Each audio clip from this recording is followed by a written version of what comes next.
Hey everyone, Scooby-Foo here. The 30th anniversary event is live, with new activities, weapons, and I've already said too many words that aren't about the dungeon. Let's get into it, though if you're only looking for help with a specific part, go to one of these timestamps. Starting off, to access the dungeon, you'll need to pick up and outfly the wolves from Xur. If you don't see it, it's on his second page. And go talk to Shah Han, who will tell you to go check out the loot cave. Open your map up, and launch Grasp of Avarice. Once you land, you're going to want to run forwards towards the large hive spires, and you'll notice the enemies you kill drop fake engrams. We'll just call those burdens. Picking up a burden will give you the Burdened by Riches effect, which has a 30-second timer that's refreshed when you pick up more burdens, and can stack up to 100 times, though you're not going to hit that many stacks in normal gameplay. If you let the timer run out, you will die, but that's where these white crystal formations come in. There's one of them where the enemies are spawning, and standing near it will sorta bank your burden stacks. Think of it like banking moats. Bank enough burden stacks, think it's around 30 or so, and the floor will break open. Not gonna cover the pure platforming sections aside from message in a bottle locations, unless there's some sort of puzzle or the way forward isn't obvious. I'm sure you're smart enough to figure the rest of it out.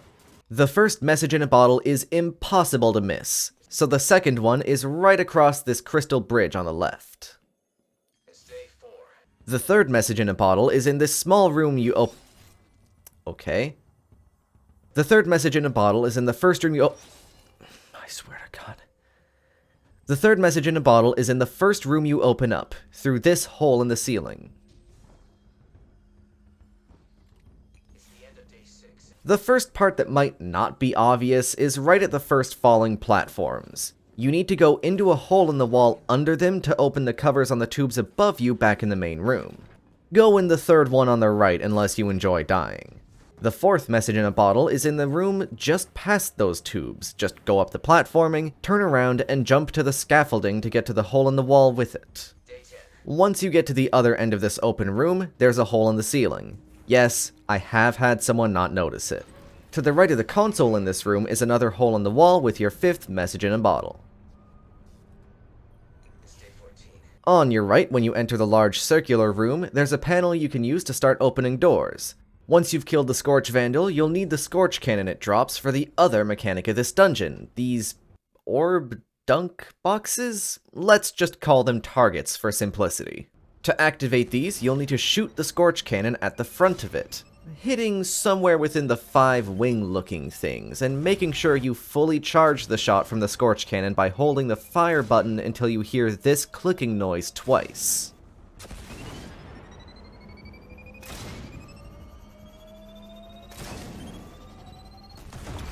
If you can't hear the noise for whatever reason, it's about 6 to 7 seconds of charging it. There's also a bonus chest on the back side of one of the outer pillars in this room, but it'll only give you loot you've already gotten, so don't open it yet if this is your first run. Get got by the barrel on the stairs, and there'll be a door on the right of this room that leads you to the sixth message in a bottle. If you get stuck in this area, the exit is right here. Now for the first boss. Phry'Zhia the Insatiable. Any mid to close range DPS setup will work here, things like fusion rifles, rocket launchers, or even swords if you feel like putting a well right on top of them. I'd also suggest having a close range primary weapon on. I'm talking a sidearm or SMG, maybe a hand cannon.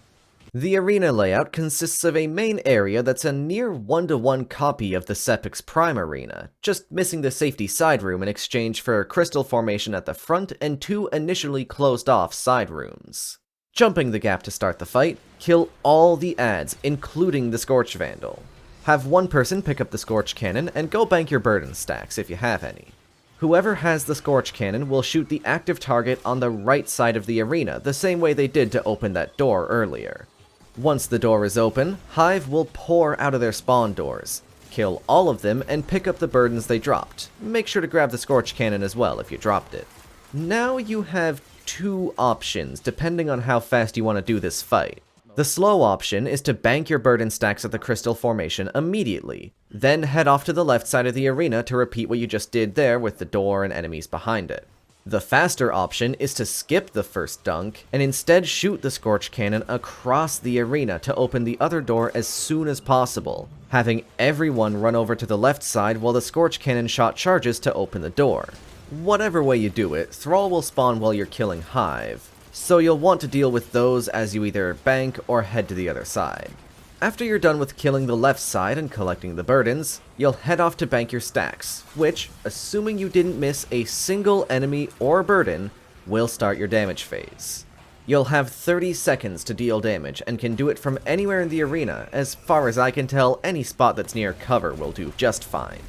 Once the damage phase ends, you'll probably need to get another Scorch Cannon, and from there just repeat what you did for the first phase. Note that while Phry'Zhia will often stay further away in the first damage phase, for whatever reason, in the second phase and onwards, they'll usually end up rushing wherever you're standing during DPS. So be prepared for that if you're using rocket launchers or 1k voices. Congrats on killing the boss. Your loot is in the middle, and the way forward is in the wall at the back of the arena, where the Fallen were spawning. Right as you go in that wall, jump in this large vertical cylinder for the 7th message in a bottle. The Sparrow section, my favorite part. My biggest tip is to use Always on Time if you have it. If you don't, this might be rough. The biggest tip I can give if you're having trouble with dying during this section is to refresh your Sparrow's health by quickly getting off of and resummoning it after every mine. If you're running out of time on the mines before you can get to them, here's a rough route that'll hit all the buttons that extend the timers.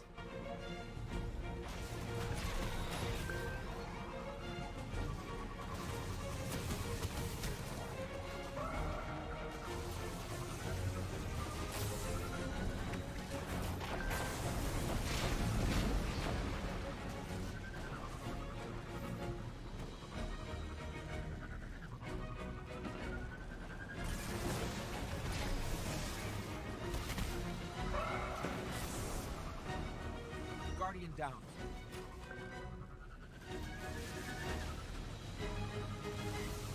Guardian down.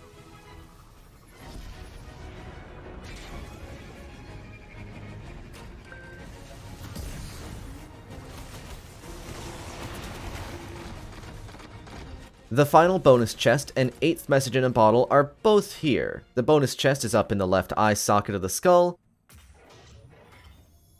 and the message in a bottle is down some cliffs on the right side of the jaw. Day 30. Before you drop down into the crystal cavern, jump up the crystals a bit to get your 9th message in a bottle.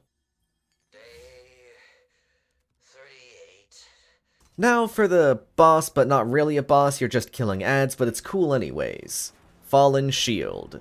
This arena consists of 6 islands accessed by using these launch pads. To use these pads, rotate them to align with the island you want to go to by holding your interact button while standing on them. Grab the Scorch Cannon off of a Scorch Vandal, and shoot the target that's connected to the pad by a bright orange cable. Note that these are the only targets in the entire dungeon that don't require a fully charged blast. Before we get to the actual mechanics of this encounter, you should launch over to the island with the large jet engine above it to get the 10th message in a bottle that's in the front of it.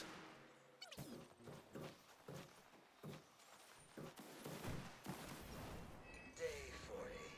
Now then, most of the islands will just have a crystal formation in the center building and a respawning Scorch Vandal to make sure you don't get stuck there. However, one of them will have a shielded servitor accompanied by a healthy amount of ads. I would suggest looking for the servitor before you start launching around the area randomly, just to save on time. Once you've gotten to the island that has the servitor, kill all the ads until you collectively have at least 20 burden stacks. 20? It might be 30. If 20 doesn't work, 30 definitely will. Then bank all of them at the center building's crystal formation to bring down the servitor shield. Kill the servitor, and now you have a ball. Time to play soccer. Kick the dead servitor shell onto the launch pad, and once you've made sure the pad is aimed towards these glowy lump things, activate it the same way you would to launch yourself. If you mess up and the servitor shell lands somewhere you can't get it back from, you'll just have to wait for it to despawn and then go find the new servitor. If you don't mess up, just look for the servitor again, and repeat the process 3 more times. After you yeet the 4th servitor, all launch pads will automatically align with the center island below the Great Sphere. Yeet yourself over there to get your loot, and go below the large building for the 11th message in a bottle.